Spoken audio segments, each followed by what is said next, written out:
தற்போது நிலவும் மழையுடன் கூடிய காலநிலை நாட்டின் பல பகுதிகளிலும் தொடர்ந்து நீடிக்கக்கூடும் என வளிமண்டலவியல் திணைக்களம் எதிர்ப்பு கூறியுள்ளது.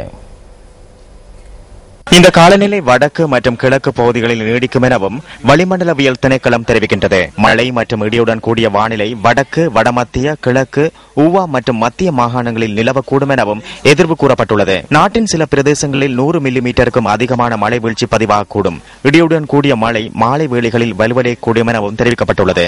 இதேவேளை மழை பெய்யும் வேளைகளில் வலுவான காற்றும் வீசும் என்பதால் கடலுக்கு செல்லும் மீனவர்கள் அவதானமாக இருக்குமாறு கேட்டுக் கொள்ளப்படுகின்றனர். மின்னல் தாக்கத்துடன் கூடிய விபத்துகளில் இருந்து பொதுமக்கள் அவதானத்துடன் செயற்படுமாறு வளிமண்டலவியல் திணைக்களம் பொதுமக்களை கேட்டுக் கொண்டுள்ளது. வவுனியா மாவட்டத்தில் பெய்த கடும் மழை தற்போது சற்று குறைவடைந்துள்ளது.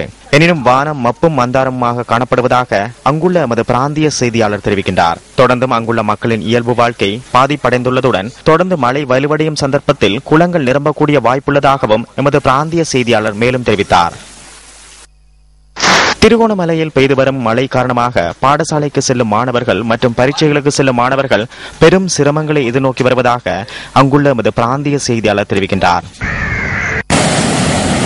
மட்டக்களப்பு மாவட்டத்தில் நிலவும் மழையுடன் கூடிய வானிலையின் காரணமாக மீனவர்களின் வாழ்வாதாரம் பாதிப்படைந்துள்ளது.